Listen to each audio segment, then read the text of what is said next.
Wrath of the Killer Pumpkins. Stories from the Witch Cafe. Wrath of the Killer Pumpkins. Welcome one, welcome all to the Moonstone Cafe. Tonight, seeing as we just made a batch of pumpkin spice cheesecake to go with our famous Halloween latte, I thought a story about pumpkins might be fitting. This story was told long ago in a village that once stood very close to where we all stand now, and I call this one Wrath of the Killer Pumpkins. The widow's name was Ulla, and more than anything, she wanted to win the annual Pumpkin Festival. Not just for the prize money, but to impress her 6-year-old daughter Rebecca, who loved everything about pumpkins.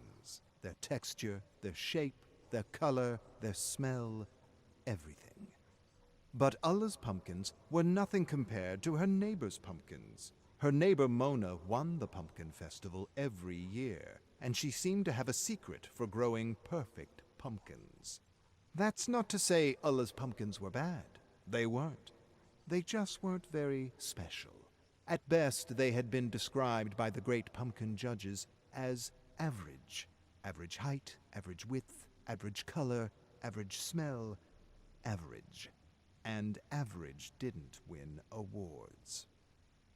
Well, not wanting to be average anymore, Ulla decided she needed to know Mona's secret. So one morning, she waited until Mona left for the market, and when she knew the coast was clear, she did the unthinkable. She snuck into her house. To Ulla's amazement, the kitchen was filled with glass jars containing pumpkin seeds of every variety. Each jar had a label that included a name, instructions, and some very peculiar symbols. Reading the labels, Ulla felt a cold shiver run through her body. She couldn't make sense of the names or symbols, and for a moment, just a moment, she suspected witchcraft. Part of her wanted to run, but the other part, the part that hated to lose, wanted a little help, a little boost, a fighting chance to win the festival and make her daughter proud. Ignoring her better instinct to run, Ulla found a jar labeled Mortificus Cucurbus. She scrutinized the label and read that these seeds would produce the biggest and brightest pumpkins, but that they were still quite unstable. The seeds were unstable. Ulla winced, and she had no idea what that meant or how pumpkin seeds could be unstable. She continued to read a warning: no blood, especially at night. She laughed out loud. Who in their right mind would feed a plant blood?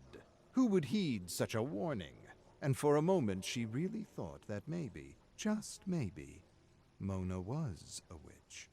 A powerful witch who could defy nature and modify and mutate seeds. Despite the creepy warnings, Ulla borrowed one seed, just one, from the Mortificus Cucurbus jar, convincing herself that she would give Mona back a seed from her winning pumpkin.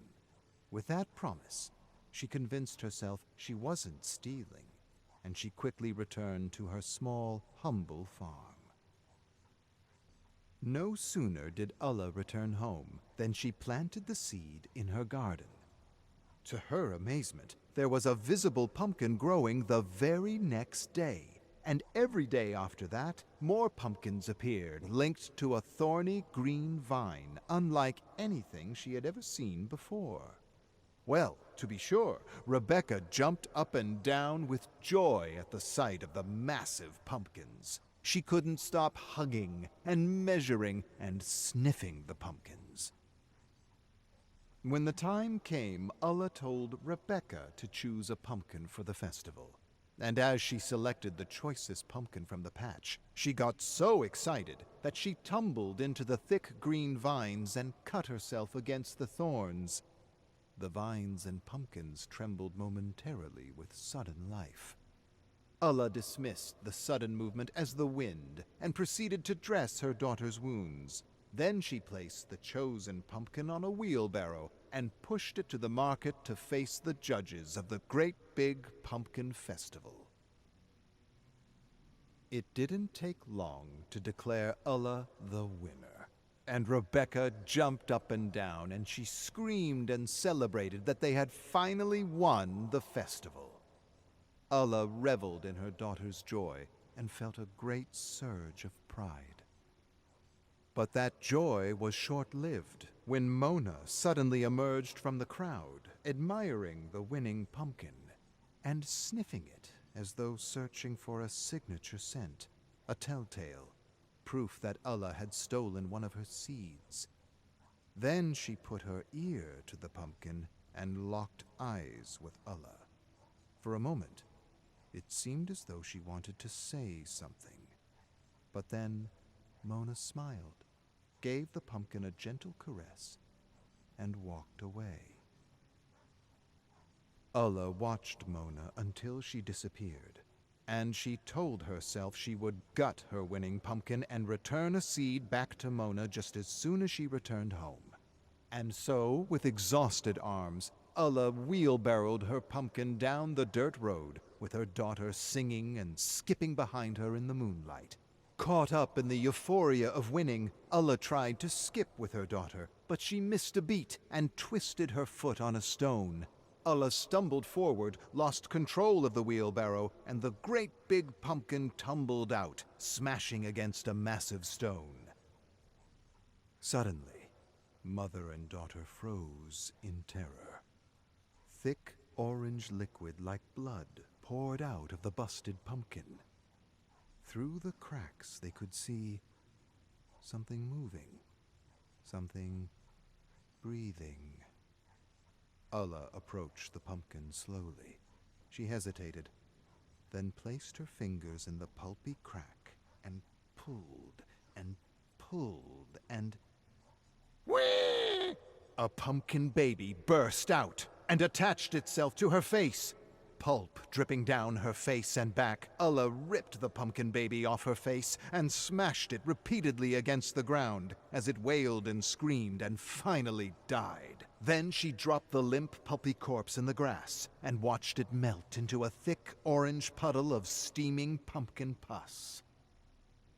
Ulla grabbed her daughter by the hand and rushed home, but when they reached home, the whole farm had been overrun by gigantic bright orange pumpkins and thick vines with thorns like knives. Wanting to burn the pumpkin patch down, Ulla held her daughter close, and she led her to the shed as the vines trembled, slithered, and brushed by their feet. Then, all at once, the vines coiled around their ankles and... whap! Mother and daughter hit the ground as throbbing vines wrapped around them like hungry snakes. Ulla stared in horror as massive pumpkins seemed to suddenly hatch like giant orange eggs in the moonlight. From those pumpkins came creatures staggering on 2 legs with long, clumsy vines for arms. And as these killer pumpkins closed in on Ulla, she noticed they had orange and green skin and thick thorns for feet, and the faces. They resembled her daughter. Before she could make sense of what she was seeing, an evil vine coiled around her neck and head, and thirsty thorns pierced her skin and gorged on her blood, as hundreds of newborn pumpkin monsters wailed at the moon, and a cold darkness swept over her. As for the younglings, they grew and multiplied and went on a murderous rampage throughout the town. But rest assured, they were finally stopped by a few good witches with some pretty powerful spells. But that's another story for another dark and creepy night. Let's just agree that we shouldn't mess around with pumpkin seeds, and that we prefer to eat our pumpkins than be eaten by them.